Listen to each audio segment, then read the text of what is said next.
이제 결론부터 먼저 말씀드릴게요. 다들 한 번쯤은 경험해 보셨을 거예요.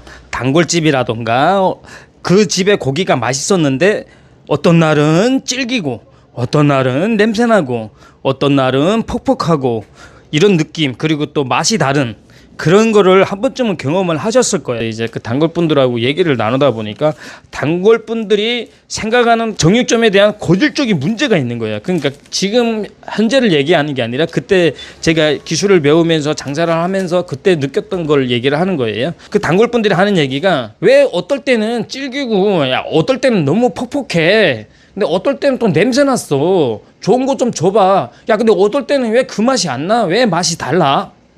하는 이 네 가지의 정육점에 대한 네 가지의 고질적인 문제를 그때 알게 된 거예요. 저는 내가 내 장사를 하다 보면 이 문제, 이 들쑥날쑥하고 일관성이 없는 이 문제를 해결을 못하면 나는 내 가게가 망하겠구나. 문제점들에 대해서 어떻게 생각을 하시는지를 이제 과거로 돌아가서 얘기를 좀 많이 해야 되는데요. 정육점을 제가 기술을 배운 지는 2007년부터 기술을 배우기 시작을 했어요.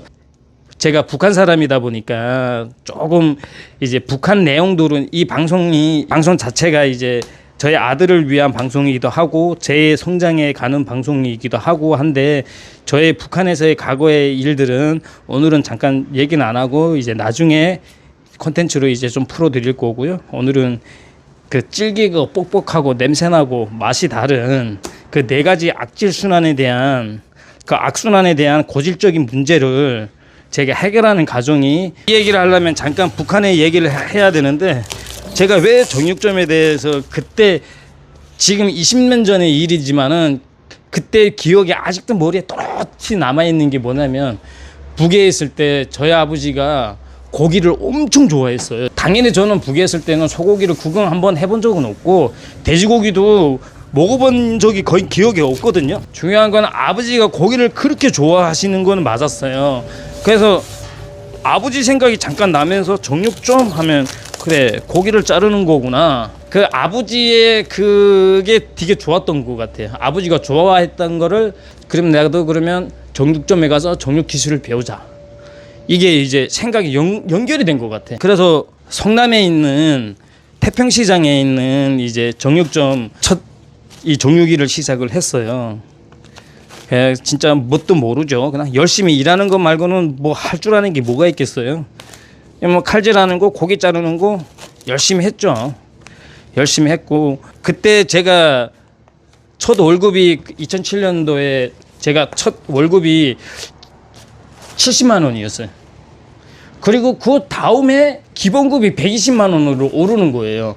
그리고 한 3년 지나니까 기본급이 160, 180, 그리고 한 5년 지나니까 기본급이 220, 250 하더니 제가 일을 그만둘 때는 기본급이 300까지 올라가더라고요. 저 같은 경우는 300 이상을 받아본 적이 없거든요. 월급 생활을 하면서.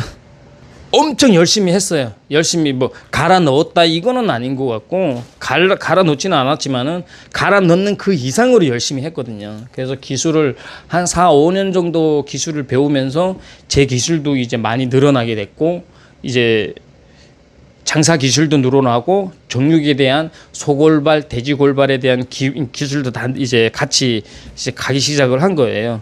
그러면서 이제 당연히 이제 장사를 배우다 보니까 이제 장사를 하면서 나는 진짜 내가 직접 잡는 돼지고기가 최고고 내가 잡는 소고기가 이게 발골하는 게 최고라고 그런 생각을 했었거든요.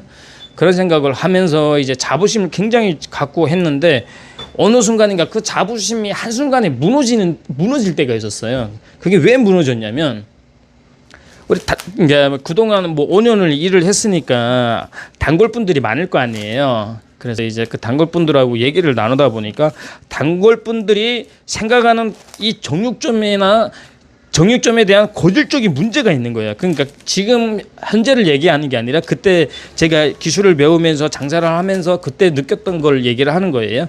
그러니까 그 단골분들이 하는 얘기가 야, 왜 어떨 때는 질기고 야, 어떨 때는 너무 퍽퍽해. 근데 어떨 때는 또 냄새 났어. 좋은 거 좀 줘봐. 야, 근데 어떨 때는 왜 그 맛이 안 나? 왜 맛이 달라? 하는 이 네 가지의 정육점에 대한 네 가지의 고질적인 문제를 그때 알게 된 거예요. 저는 내 가게가 망할 수밖에 없겠구나라는 생각을 했어요. 그래서 그때부터 한 5년 6년 되면서부터 진짜 전국에 있는 육가공 업체 우리 고기가 최고야 하는 그 어떤 고기들도 다 써봤어요. 다 이제 먹어보고 이제 다 평가해봤어요. 근데 내 기준에는 우리가 손님이 말씀하시는 그 피드백에는 안 맞는 거예요. 손님이 얘기하는 질기고 퍽퍽하고 냄새나고 맛이 다른 그 이 네 가지의 특성 이 순환이 고리가 끊어지질 않는 거예요. 해결이 안 되는 거야. 절대. 그래서 이제 고민을 많이 했죠. 그러다가 지금 제가 이 정육점에서 8년을 이 제 가게를 운영을 하잖아요. 이 고기를 8년 전에 1년 전에 이제 이 농장을 알게 된 거예요. 그러니까 전국을 다 돌다 보니까 이제 알게 된 거죠. 저도 처음에는 되게 의심을 많이 했죠. 아이, 어차피 너도 지금은 맛있겠지만 또 언젠가는 맛의 일관성을 주장을 못 하겠지. 저는 그렇게 의심의 눈으로 항상 이제 쳐다봤거든요. 왜 그러냐면 이 모든 과정은 내가 내 장사를 하겠다는데 초점을 맞춰서 직원일 때부터 열심히 그걸 연구를 했던 게 저의 초점이거든요. 내가 피곤하고 내가 힘들고 내가 그래야 좋은 고기를 이제 판매할 수가 있고 제 방문율을 높일 수가 있다고 생각하는 게 이제 제 생각이거든요. 그래서 진짜 열심히 찾아다녔고 좋은 고기라고 생각되는 것들은 다 하다가 이제 요거 특허받은 요 오미자 먹인 한우 한돈을 만나게 된 거예요. 그래서 얘도 처음부터 제 이제 레이더에 항상 관심을 갖고 있었지만은 언젠가는 너가 냄새날 수도 있고 폭폭할 수도 있고 찌길 수도 있고 또 맛이 또 일관성을 유지 못하고 다를 수도 있다라는 그런 생각을 저는 좀 많이 했거든요. 그러면서 의심을 했는데 이것 봐라. 8개월 한 6개월 동안을 고기를 했는데 맛이 똑같네. 대부분은 맛있다가 갑자기 어떤 날은 냄새나고 질기고 막 그런 경우들이 굉장히 많았잖아요. 제 경험상. 그래서 나는 이게 우리 고질적인 병이구나라는 생각을 좀 많이 하고 있던 찰나에 이 맛이 6개월이든 7개월이든 8개월이든 쭉 일관성을 유지를 해주니까 이게 뭐지?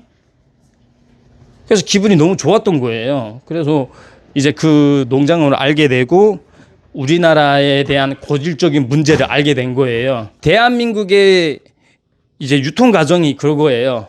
이제 야채나 과일이나 육류에는 닭고기들 이제 다 포함이 되겠죠. 모든 가축류들은.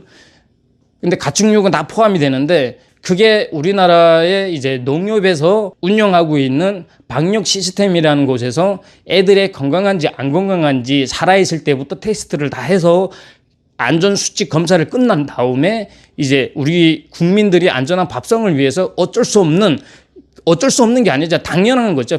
필연한 건데 그 검사를 걸쳐서 도축이 돼요. 그리고 야채도 그 검사를 거쳐서 이제 경매에 넘어가게 되고 그리고 과일도 그렇게 이제 농약이나 뭐 이런 기준치를 다 따지거든요. 그리고 가축류들은 이제 뭐 항상제 투여나 정부에서 지정한 그 기간을 잘 지켰냐 안 지켰냐냐 이제 모든 것을 이제 따져서 그게 이제 농협에 있는 그 하나의 시스템으로 이제 걸쳐가는 거예요. 그래서 우리 국민들이 밥상에 이제 올라가게 되는 거예요. 야채든 과일이든 고기든. 그래, 여기까지 내가 이해를 했어. 그러면 맛의 일관성이 왜 같지 않을까라는 거를 고민했을 때 제가 아까 말씀드렸죠. 8개월 동안 돼지고기든 한우든 둘 다 맛이 일관성을 유지해 줬다고. 불가능했었거든. 그동안의 제 경험으로서는 진짜 불가능했었는데 그래서 뭐지? 하고 내가 이제 다시 이제 가서 봤어요. 그러니까 그 농장에 가서 봤어요.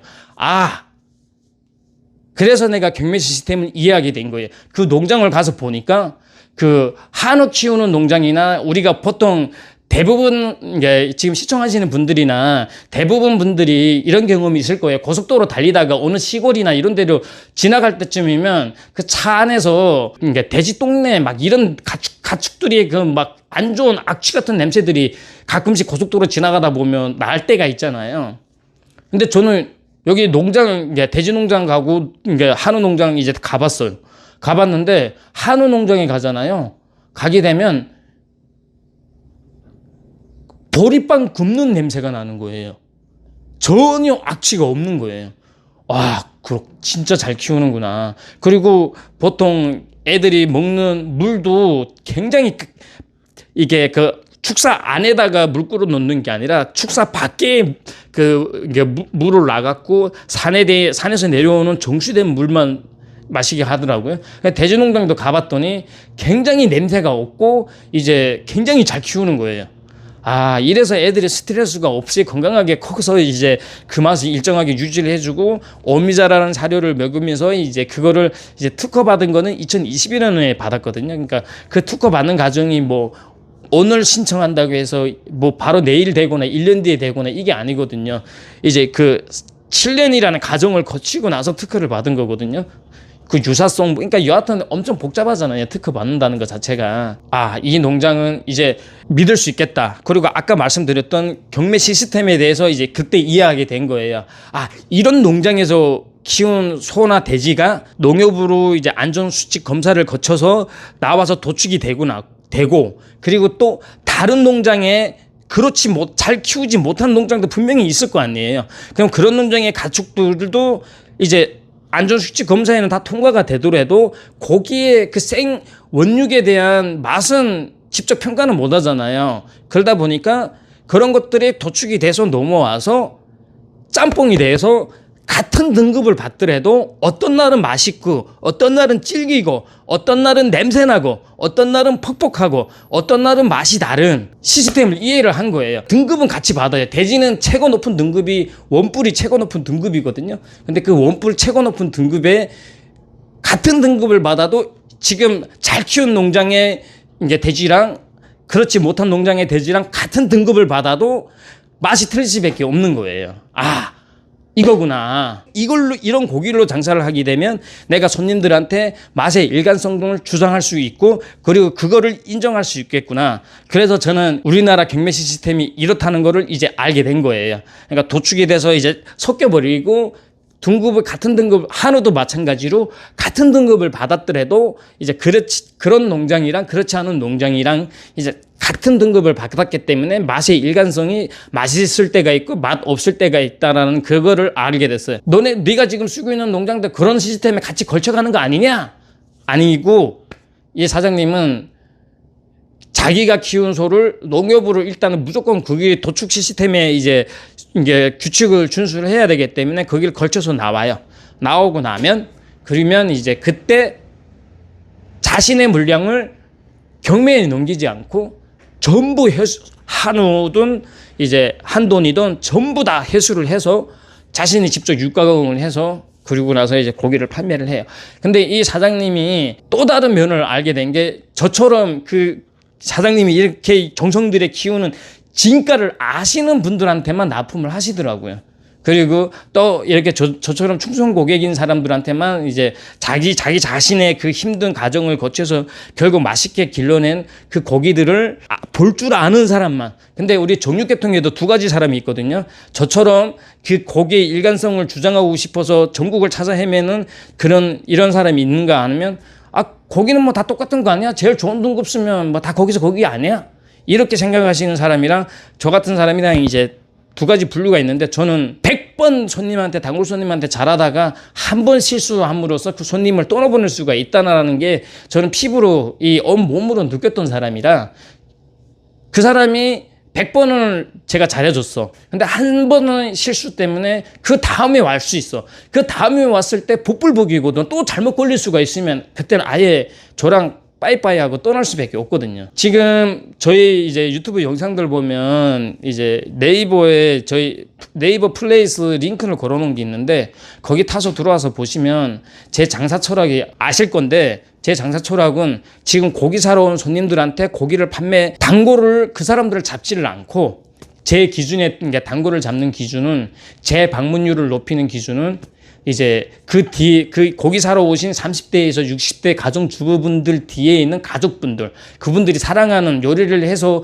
맛있게 먹어주는 그 가족분들, 이분들은 가족들은 거짓말을 안 하거든요. 근데 이제 지인들하고 같이 먹을 때는 내가 저 정육점이 싫어 하면 맛있는 고기도 맛없다고 평가할 수가 있지만은 가족들은 그런 거짓말할 필요가 없거든요.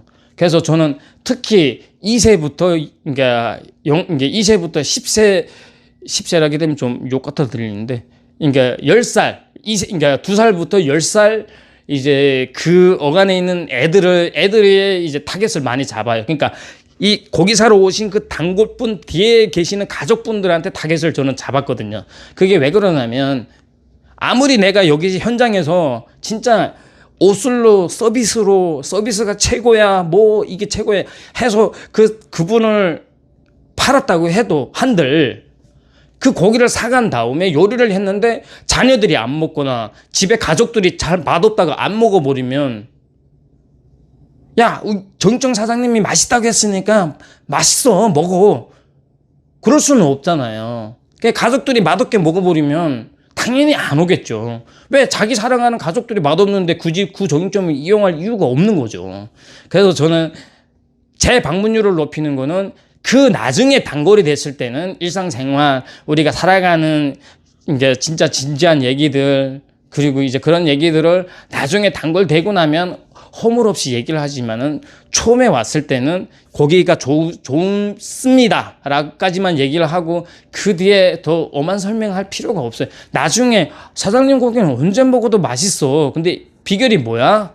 그러면 이제 이 레파토리를 풀어드리면 되는 거고 그렇게 물어보질 않으면 그냥 우리 가족들이 우리 애들이 좋아해. 애들이 너네 집 고기를 너무 좋아해. 그리고 제가 애들한테 어른들을 이 타겟보다는 아이들이 타겟을 많이 잡았던 이유가 뭐냐면 아이들은 그러니까 2살부터 10살까지는 아무리 돈이라는 개념은 알아도 그 경제적인 효과를 모르기 때문에 그렇다고 그 애들을 무시하는 건 아니지만은 걔네들은 맛없으면 짤이 없어요. 안 먹어버려. 그냥 안 먹으면 끝이야. 그렇다고 부모가 억지로 먹일 수는 없잖아요.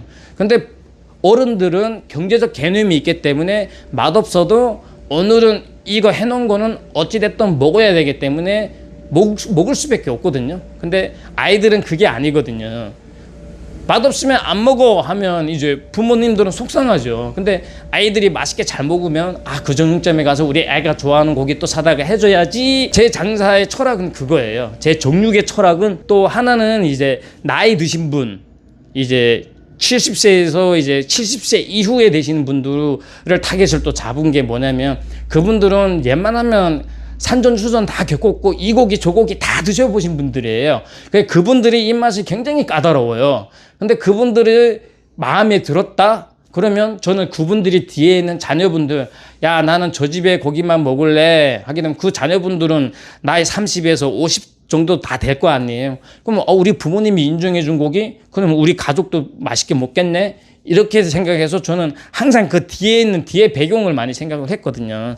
그래서 경매 시스템에 돌아가서 다시 말씀을 드리려고 하면 그거예요. 좋고 안 좋고의 같은 등급으로 인해서 이제 질기고 뻑뻑하고 냄새나고 그리고 맛이 다른 이 네 가지의 정육점의 네 가지의 근본적인 악질 순환을 저는 이 연결고리를 아예 끊어버린 거예요. 그러면 너는 지금 네 장사를 하는데 그걸 해결하고 네 장사를 했냐? 했어요. 했고 그리고 저는 이제 단골분들만 이제 장사를 하고 있기 때문에 그 맛의 일관성을 유지를 해줬기 때문에 고기가 싸지는 않아요. 저희 집 고기는 싸지는 않지만은 바쁘다 보면 마트에서 이용하다 고기를 같이 겸해서 샀던 분들도 나중에 와서 자기가 자식들이 그때 그 고기 달라던가 아니면 그 정육점 고기 아니네 라고 얘기를 해가지고 안 먹어서 속상했다고 저한테 간증해 주시는 분들이 단골분들이 많이 계세요. 아이고 우리 애들 때문에 못 살겠어. 내가 힘들더라도 여기 와서 너네 집 고기 사야 돼. 애들 때문이라도. 이렇게 말씀을 하시거든요. 예, 그래서 해결했습니다. 그래서 만약에 지금 제가 이 문제를 얘기를 했고 뻑뻑하고 질기고 맛없고 냄새나는 이 부분이 그 맛의 구별법에 대해서 돼지고기, 한우 돼지고기 맛의 구별법에 대해서 자세하게 설명한 방송 콘텐츠가 있어요. 올려놓은 게 있어요. 돼지고기에는 돼지 목살, 돼지 등심에서 분리가 됐고 돼지 목살에서 돼지 등심 쪽을 구워서 먹으면 퍽퍽하거나 질기지 않으면 되고 돼지 찜갈비도 마찬가지로 퍽퍽하거나 질기지 않으면 그 집 고기는 웬만하면 다 맛있어. 너는 해결했냐? 이 문제를 예, 해결했습니다. 그래서 만약에 네 말대로 너네 집 고기가 너무 좋아. 응? 그래서 그거에 어떻게 증명할 건데, 예, 8년을 한 자리에서 했고요. 맛의 일관성을 네 말대로 나도 그런 경험들이 많아. 진짜 어떨 때는 맛있었어. 근데 어떨 때는 질겼고, 근데 어떨 때는 진짜 기억하기 싫을 정도로 냄새났어. 그리고 어떨 때는 맛이 너무 달랐어. 이 문제를 해결이 안 되면 저한테 오시면 제가 그 피드백을 해드리면 됩니다. 걱정 안 하셔도 됩니다. 저는 끝까지 의심을 했고, 끝까지 이제 질문을 했고, 또 끝까지 파고들었고, 진짜 끝없는 진념 하나로만 이제 이 고기의 맛의 일관성에 대해서 연구를 많이 했던 것 같아요. 그래서 연구를 많이 했고, 그 연구를 많이 한 걸로 인해서 지금 현재 제가 지금 장사하고 있는 이 모습입니다. 저희 집은 애들이 굉장히 좋아해. 그리고 이 방송을 보시면서 그래, 네 말이 맞아. 나도 우리 동네에서 너같이 그렇게 철학으로 갖고 고기의 맛의 일관성을 주장하는 사장님한테 고기를 사 드셔. 그런 분들은 행운입니다. 행운인 거고, 그런 분들은 축하드립니다. 그런 사장님을 만나셔서. 근데 그렇지 못한 경우가 굉장히 많다는 거죠. 한 가지, 이 영상을 보시면서 보시는 분들도 계시고, 지금 생방송 보시는 분도 계시고, 나중에 이 영상 편집해서 올라갔을 때 이 영상을 보시는 분들도 계시겠지만은, 보통 자신들이 정육점이나 고기 사러 갔을 때 하는 멘트가 어떤 멘트인지를 한번 잘 생각해 보세요. 대부분 거의 99%가 이런 멘트를 많이들 하셨을 거예요. 오늘은 뭐가 맛있어요? 오늘은 뭐가 좋아요? 오늘은 어떤 게 괜찮을까요? 이런 질문들을 굉장히 많이 했었을 것 같아요. 저희 집에 단골분들, 새로 오시지 않는 그냥 일반 단골분들은 오늘 뭐가 맛있어요? 오늘 뭐가 좋아요? 오늘은 괜찮을까요? 이런 질문 안 합니다.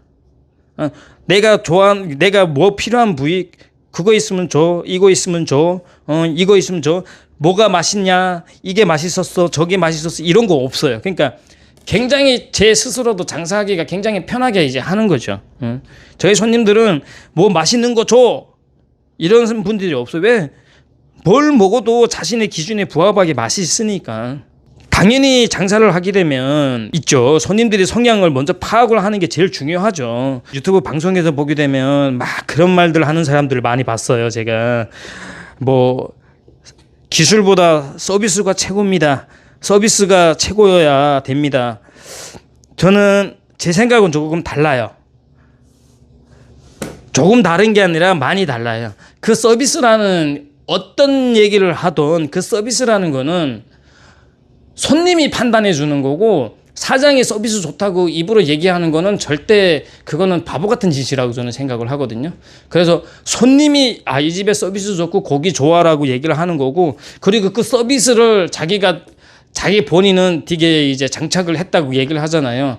그거는 어떤 서비스 업종, 이 정육점을 떠난 막론한 어떤 어떤 일을 하던 간에 이 서비스업을 하는 이 업종에는 가장 기본이에요. 그걸 말할 이유가 없어요. 그거를 인정해주는 거는, 인정해주고 판단해주고 얘기해주는 거는 손님인 거지, 고객인 거지. 네, 우리 집은 서비스 너무 좋아요. 이게 말장난이거든요. 그거는 가장 기본, 내한테 가장 기본, 가장 기초적인 거예요. 가장 기초적인 거. 이제 고기에 자신 없으면 서비스를 해도 좋아야 된다, 뭐 이렇게 생각할 수도 있고 여러 가지가 있는데, 저는 고기가 좋은 걸로 지대로 된 고기를 지대로 서비스를 하게 되면 그게 서비스라고 생각을 합니다. 그리고 그 서비스를 생각을 하지, 서비스 좋다고 얘기는 안 하고, 그 서비스 좋다, 이 집의 서비스 좋다라고 얘기를 하시는 거는 손님의 몫인 거고, 손님이 판단해 주는 거지, 일개 정육점 사장이 내가 우리 집의 서비스가 좋다고 입 떠들고 말할 수 있는 그런 거는 아니라고 생각을 해요, 저는. 예. 제 기준인 거예요. 뭐 물론 그렇게 말하시는 분들도 계시겠지만은 그냥 제 기준은 그거예요. 우리 이 고기를 파는 정육 업계의 가장 고질적인 문제, 어떤 날은 질기고 어떤 날은 퍽퍽했고 어떤 날은 냄새 났고 어떤 날은 맛이 달라. 이 고질적인 악순환적인 이 고리를 끊지를 않으면 장사하기가 힘들어요. 그래서 뭐 우리 손님들도 이제 어떨 때는 저기 뭐 큰 대형마트, 뭐라 브랜드는 얘기를 하면 안 되니까 큰 대형마트 무슨 데이 해서 뭐 했는데, 그래서 갔던 김에 사서 먹었는데, 야, 왜 고기가 맛이, 너네 집 고기랑 맛이 틀려? 그걸 뭐 왜 물어봐서 아시냐고. 물어봐서 아시냐고. 그러니까 이제는 손님들 다 알아요. 그래, 그러면 만약에 싼 거 그때 갔을 때 그 싼 거 드시겠다고 하면 맛은 포기하고 그냥 드시는 거지, 맛있다고 드시지는 않고. 근데 자신의 사랑하는 가족한테 고기를 이제 요리를 해서 먹어야 되겠다 생각을 하시면 100% 저를 이용하죠. 그럴 수밖에 없어요.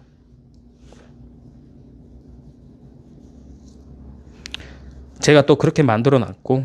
그래서 저희 집의 이 방송은 정육인을 위한, 그리고 정육 기술을 가르쳐 주기 위한 그런 방송이 아니고, 제 방송은 오로지 소비자 편에서 소비자가 최상의 고기로 이제 사랑하는 가족들하고 맛있게 드실 수 있는 최고의 방법이나 노하우, 이런 것들을 가르쳐 주는 방송이고, 만약에 그게 해결이, 네가 말한 대로 이렇게 알려준 대로도 해봤고 저렇게 알려준 대로 해봤는데 너의 그 방법에 대해서 다 해봤지만은 안 된다, 이제 그런 분들한테 저의 고기를 솔루션으로 이제 제공하는 그런 방송이에요. 소비자 편에 서 있는 방송, 예, 이제 그런 방송이라고 보시면 돼요. 그렇잖아요. 생각을 해보세요.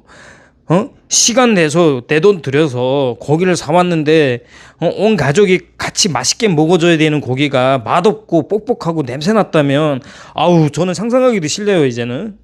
저희 고기 자체가 그런 고기가 아니어서 그런지는 몰라도 저는 상상하기가 싫네요. 그렇게 실패하는 고기들은. 물론 그렇지 않은 정육점을 이용하시는 단골분들도 이제 이 영상을 보시는 분들 중에도 많이 계실 거예요. 그분들은 참 좋은 사장님을 만나신 거예요. 너무 좋은 사장님을 만나셨고, 왜 그러냐면 진정한 가치를 아는 분이거든요. 가족이 사랑하는, 내가 장사를 해서 이윤을 남기기보다는 그 이윤을 남기는 거에 인한 그 소득을 보다 그 뒤에 있는, 그리고 끈끈한 정이라던가 그 생각의 깊이 차이가 이제 마인드 자체가 틀린 거예요. 그런 사장님들은. 그런 사장님들은 마인드 자체가 틀리다고 저는 하고, 굉장히 그분들을 높게 이제 멋있다고 평가를 할 수 있거든요. 저는. 그렇다고 네가 지금 이런 말을 하니까 네 말이 다 정답이냐? 아니에요. 제가 경력이 20년 됐다고 해서 제가 이 업계 최고다? 저보다 엄청난 분들이 어마무시하게 많아요. 저보다 경력이 있고 저보다 엄청나신 분들이 많아요. 존경할 분들이 엄청나게 많아요. 그냥 저는 저만의 리그를 이끌어가는 거지, 제가 뭐 잘났다 뭐 그렇게 말씀드리지는 않아요. 대신에 이제 저만의 기준이 있고 저만의 가치가 있고 저만의 그 이제 마인드가 있는 거죠. 내가 손님과의 약속을 스스로 지켜야 되겠다라는 그런 마인드가 있는 거죠.